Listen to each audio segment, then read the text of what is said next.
მოგესალმებით. შინაგან საქმეთა სამინისტროს ცენტრალური კრიმინალური პოლიციის, თბილისის პოლიციის დეპარტამენტის თანამშრომლებმა გენერალურ პროკურატურასთან ერთად ბოლო 24 საათის განმავლობაში ქვეყნის მასშტაბით კომპლექსურად ჩატარებული ოპერატიული ღონისძიებებისა და საპროცესო მოქმედებების შედეგად მოსამართლის განჩინების საფუძველზე ქურდულ სამყაროსთან კავშირში მყოფი 44 პირი დააკავეს. კიდევ 7 პირს კი ბრალი წარედგინა, ნაწილს პენიტენციურ დაწესებულებაში, ნაწილს კი დაუსწრებლად.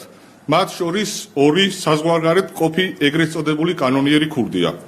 სამართალდამცავების მიერ მოსამართლის განჩინების საფუძველზე ჩატარებული ფარული საგამოძიებო მოქმედებების შედეგად დადგინდა, რომ სისხლის სამართლის დანაშაულში ბრალდებული პირები აწყობდნენ ეგრეთ წოდებულ ქურდულ გარჩევებს, გამოჰქონდათ ეგრეთ წოდებული ქურდული გადაწყვეტილებები.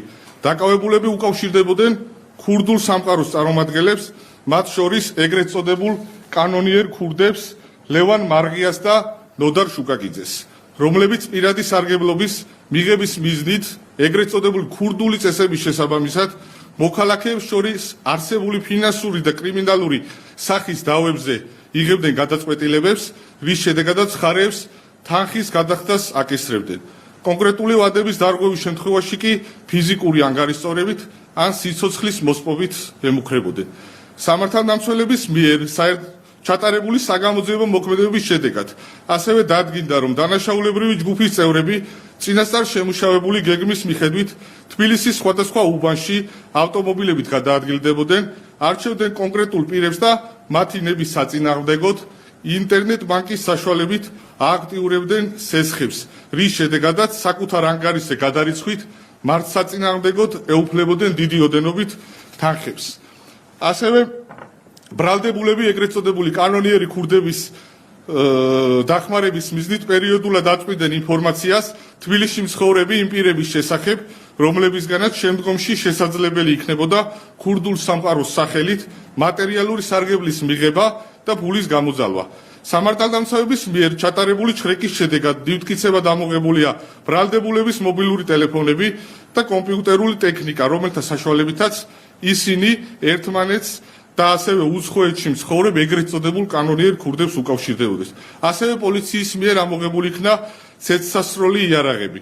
გამოძიება საქართველოს სისხლის სამართლის კოდექსის 223 პრიმა, 223 ტერცია, 223 კვარტა და 236 მუხლებით მიმდინარეობს, რაც 15 წლამდე ვადით თავისუფლების აღკვეთას ითვალისწინებს. შინაგან საქმეთა სამინისტრო აგრძელებს აქტიურ ბრძოლას ორგანიზებული დანაშაულის წინააღმდეგ, მათ შორის ეგრეთ წოდებულ ქურდულ სამყაროსთან დაკავშირებული დანაშაულებრივ საქმიანობაში ჩართული პირების მიმართ, რათა ქვეყანაში დაცული იყოს კანონი და თითოეული მოქალაქის უსაფრთხოება. ნებისმიერი პირი, რომელიც ჩართულია კრიმინალურ საქმიანობაში, არ ღვევს კანონს ან ხელს უწყობს დანაშაულებრივ საქმიანობას, კანონის სრული სიმკაცრით აგებს პასუხს. მადლობთ. შინაგან საქმეთა სამინისტრომ ოპერატიული მასალაც გაავრცელა. შენ აი ამაზის საფლავს აი ვიყო აი ამ ის აი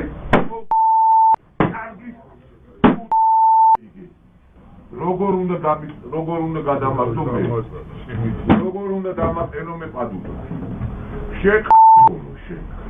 შეკვეში მოიდა 5 წელი ჩემი დედა გიდია სალონიქსი ჩავალ და დაობირჟავდები იქნებ დაშესთან ჩავალ მასუ შენეში ნო ვეკა მა ამარა შენ თავს ვიცავა განამაგმხრი ვერაფერ ვერ დამბრიდავე ვეკა უკვე ხახმა ხო იცი ეგრეც არ არის მა მე გეტყვი ვინა ამერანა ბიჭო თოვლები გუშიკი დანა ეს იერი ბიჭია მე რა გუშიკი იმის დედა იფიში და სერყოლა ბიჭო ჩემი დედა თუ არა კი სიმონი დარჩენილია ჯიმა ზუსტად კაროჩე ჩვენი უნდა მოვიდეს 3 და 5 და ეხლა კაროჩე მაგ 3 და 5-დან გითხარი 1900 ეგრევე იმაზე გადაუძოთ ხო ძმა 3 ამის გარდა რაც მოვიდა 3 და 5 პანე უნდა მოვიდეს